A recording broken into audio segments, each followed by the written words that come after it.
Bungie announced on May 21st, 2026 that Destiny 2 would be receiving the last live service update on June 9th in around 2 weeks. Now, this communication came after many months of content drought, as the game has not received any major updates or expansions since last year in December. We were supposed to get a reasonable update in March or April to then hold us over to the next expansion, which was going to be in June. We didn't get that. Bungie routinely told us that we were meant to continue waiting, that there would be news around the corner. There was going to be a large roadmap for Destiny 2 and the future years that we would be getting sometime in early 2026. We did not get that. We were told, keep waiting.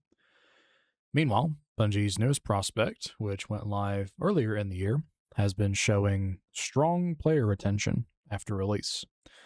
It's been showing such good player retention, in fact, that they're deciding to add a PvE only mode into the game that we were sold was built for hardcore PvP players out there. Retention numbers like these, I can only imagine, are dreamed of by studios out there making these kinds of games who make niche games that cater to limited audiences. All right, I joke. Marathon is fun for a few days, but it's no Destiny. It's no Halo. It's a project that should have gotten a fraction of the studio behind it to get it off the ground, but instead it drained resources from Destiny 2. Yearly annual expansions and 3 to 4 seasons a year were reduced to 2 medium expansions with smaller updates between them. Endgame additions to Destiny, which we were getting a new raid or dungeon every season in the Year of the Witch Queen, was then changed to getting 1 raid and 1 dungeon over a full 12 months. And overall feelings about the game from Bungie, who had introduced it to the world, just overall seemed to be falling shorter and shorter of player expectations. With limited news, the weekly blog post about Destiny just became repetitive nothingness. The player count continued to fall lower and lower, which drove more players to ask questions as to what's going on. Matchmaking times in the game got increasingly long to where just finding basic games became a difficult thing to do. And just general quality bugginess with the game, overall quality issues just have fallen in years past. This week, Bungie finally told us that the time is upon us, and in June, it will be the last time that we get anything in Destiny. Now, the way in which this blog post was written, which announced this, had the community up in analysis mode, and myself included, looking for, hidden meanings and trying to read between the lines in the way that Bungie had written most of it. Destiny 2 is ending, so they can work on more things, such as Destiny 3. Seems to be kind of the common theme that many people are grasping and hoping is between the lines. And I'd be lying if I told you that I did not want that to happen. But quite frankly, I'm not as convinced. I think after taking everything in and reading it a couple times, reading some other news that's been going around and spilled on the internet, that apparently there's supposed to be some pretty large layoffs that are about to happen at Bungie. I just think that the studio is in turmoil, and it's simply trying to throw off everything that's not priority, everything that's not nailed down, to keep the ship from sinking for as long as they can. And I'm about to make another ship metaphor. Destiny has been the old reliable engine that has kept this ship moving for many, many years. It's patched up, it's old, it's falling apart, it seems. Sometimes it's shaky, but it's always been reliable, and it's always managed to get the boat that is Bungie from point A to point B and got it by all these years. Now, Bungie has recently added Marathon to this metaphorical boat. The new engine, it's smaller, it hasn't been used for too long, doesn't have as much experience. It seems to do okay at a couple things and not so good at others.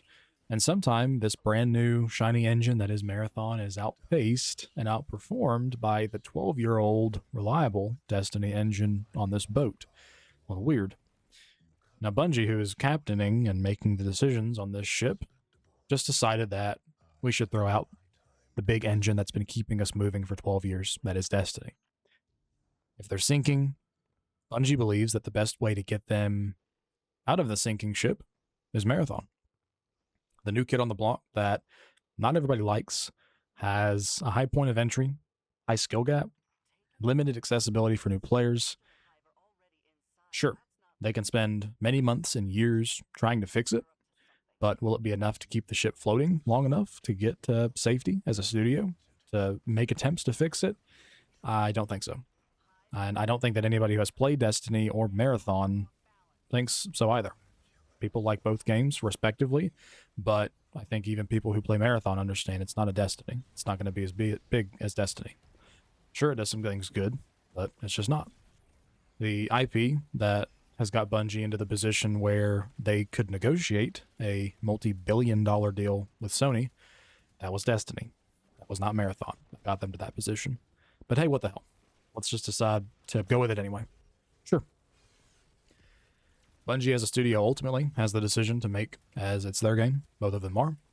But they also have a job to do under Sony, which is make money, help invest and build into Sony's infrastructure across different live service projects that they're working on. And overall, Bungie needs to grow as an asset and show Sony that, hey, that $3 billion you spent for us, we're worth it. And I don't think that Bungie is accomplishing any of those tasks, and certainly not making any real progress in those tasks by deciding to stick with Marathon. But I'm not an expert. I'm just a player who plays games and can tell you what's worth spending my money on and what isn't. And Destiny 2, in its lowest point, is still worth my money more than Marathon is. And I like Marathon. But if I'm an investor, Destiny has more potential, in my opinion. Why would I invest money into a product that a company is making that is bought by a much smaller audience, is expensive for new people who want to try it, and overall I think has less potential for growth and expansion than this other product, Destiny? If I was an investor, as a customer who's buy games like you, invest in something like that. The answer is I wouldn't. And I don't think that players are going to either, and they haven't been. But that's my opinion. Take with it what you will. Now, I've made countless videos critiquing Bungie's development of Destiny 1 and 2 with a fine comb, and the returning point that I kind of always get back to, regardless of the topic that I'm discussing, is that Bungie has a fatal flaw in their understanding of the audience of Destiny, or the game that it's made, or maybe both. Maybe that's how the studio managed to shift into something like Marathon that's so niche and sectored off as an extraction shooter in the games industry after making an MMORPG and thinking things would be manageable as a AAA studio making an extraction shooter. A lack of understanding the game, the community around those games, and probably just being blinded by all the money that Destiny was making made Bungie feel as if they could touch anything and it would turn to gold, including shit. Well, I think that the luck streak has run out. It probably ran out for a while, and it started to run out and become apparent to everyone when Bungie did not know what they were doing, when they decided to take an established 10-year saga, which was Destiny, which did get a reasonably satisfying ending, and keep the wheels turning after everybody got off. People became invested into Destiny for a multitude of reasons, but people left Destiny for a small list of reasons. Most of them have boiled down to having completed the main story that they started 10 years ago, nothing to do in the game, or nothing that they felt was worth investing their time into, or the things that you could invest time into didn't respect that time. The game is too confusing or convoluted and bloated after getting 10 years of updates. Or another one is, all my friends stopped playing. Or maybe I asked my friends, should I play Destiny? And they told you 10 things wrong with the game for every one thing that's good about the game. And guess what? These have been kind of the same issues and core reasons people stopped playing Destiny for the last 10 years. Since we landed in the Cosmodrome in D1, people have been talking about things like that, and they stopped playing the game for things like that. How is it that Bungie has managed to suffer from the same problems in the game for 12 years? I can't think of any other word to describe it other than just sheer incompetence. Not to any of the developers or people on the front lines who actually make the stuff in the game, but to the C-suite executives who decided where the game should go year to year, where the priorities as a company should lie as we move expansion to expansion, and to the leadership of Bungie who burned the studio to the ground around them, using the millions of dollars they got from Sony and the players who play Destiny to heat up and float away in their hot air balloon from the sinking ship. And some of them, I believe, are probably true gamers that have been playing games like WoW and other MMOs for many years. I think that they probably had good in them, but they eventually even realized that, you know, they knew what the game needed, but they decided it would be better to bail at the end than to sink with the ship. And I don't fault you for leaving when you can, but I do ask, why could you not save the game? Why could you not have done more? Do you have your own bosses or leadership telling you that you couldn't make those decisions? What happened to Destiny and why did it have to suffer for the last 2 years of its life? We had to be told over and over again that the studio was starting something new with Destiny 2, something fresh, only really for you guys to drag it out into the pouring rain, having been just a husk of the game that it once was, tainted by all of the misdoings of the company that created it, and shot like a dog while telling us that we should celebrate its ending as if it was a good one. It wasn't.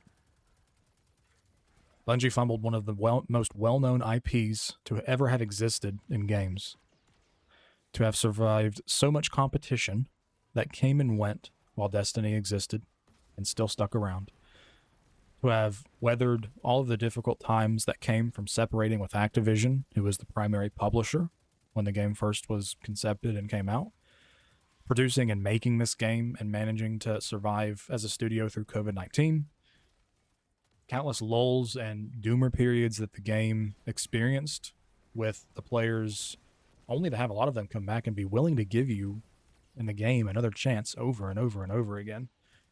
After all that, only to die in the end, like you did. And for what? Marathon's an okay game, but it's not Destiny. And I don't think it will ever be Destiny.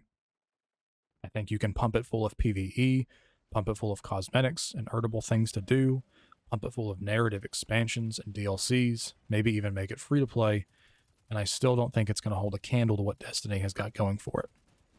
And I don't fault Marathon, I don't fault the game or the people who worked on it directly. I fault the studio who released Marathon, not understanding that it had no chance to truly succeed in the first place like they needed it to. Bungie, I don't think, can operate like they have been, producing Destiny and 5 other sleeper projects with the money that Marathon is going to make. It's proven if the mass layoffs start happening like we're hearing about. And when the core team at Bungie is smaller, how do we get to a better spot if we have a smaller team working to improve a smaller game? Sony's got to throw them a bone, honestly. I wish at this point Bungie would just be told by Sony, if you guys want to work on Marathon so much, fine. Go here and die with your game while we take Destiny, give it to some studios who can make it work again with new life. That's what I wish Sony would tell them, honestly. These are the ramblings of somebody who saw Destiny's potential for years that I had it and got to play it, and just watch it be squandered and fade into the husk it was yesterday, and then to be shot in cold blood while I was told, hey, it's all right. We had a good run. No, we didn't have a good run. We had a good enough run. We were at a stopping point in the final shape. It wasn't perfect how we got there, but it was probably the most perfect place, all things considered, to say goodbye to the game for now. But instead, Bungie tortured Destiny for years after, tortured the players who played it, leading them into uncertainty and fear about losing the game, about driving it into a poorer state, and those fears came true. And to everyone who wanted more from this franchise and more from Bungie, we've been giving no indication to hope for D3, and every indication that Marathon is the future for Bungie. unless something major happens or Sony throws a big bone, I don't know if we will ever see Destiny again from Bungie. I predict that Bungie will have its workforce cut through layoffs because they don't have enough money coming in from Marathon. We'll probably get 8 to 12 months of development and updates from Marathon. And if it hasn't reached a sustainable point of profit return for Sony by then, we're going to be right back in this position. Instead, we're going to be getting told that Marathon is getting its last update. And soon after that, Bungie will probably quietly cease to exist as they have been for the last 20 years. Split up and dissolved, moved into different studios within Sony, and maybe then we'll have some hope of Destiny from a collective group of different studios and devs under Sony who maybe believe in the IP. I think Sony would be foolish not to do something like that. After all, it was Destiny that got Sony to write a $3 billion check, not Marathon. There are countless gamers out there who have been very vocal about the turmoil that was Destiny 1, Destiny 2, why they never played it, wanted to try it again, and how they would never invest in Destiny 2. But those exact same people have said time and time again, the moment that Destiny 3 was around the corner, they'd give it a try. It's a new starting point, new opportunity. Sony has the power and privilege to make that a reality, but right now, I would be understanding if they let Bungie and the leadership behind Bungie get it to where it got to today, trip, scrape its knees, bruise its arms, make mistakes, drag through the mud, run into trees, get lost in the woods, suffer alone in darkness, and finally realize that Bungie is not bigger than what they've made themselves out to be. And for them to succeed again, they need to get real. They need to realize what they've got that's golden, and they need to make it work for the players that have been asking for it to work for a decade. Maybe we'll see it. Maybe we won't. Probably be 2030 before Destiny 3 if we ever get one. I hope we do personally, but I won't say anything if Bungie has to learn its lessons harshly from Sony before we get it. And maybe if that happens when we get a Destiny 3, we'll get it from somebody in a studio who does listen to players, who does take feedback, and makes the game better than what we've received all the way back in 2014. And with that, we're done.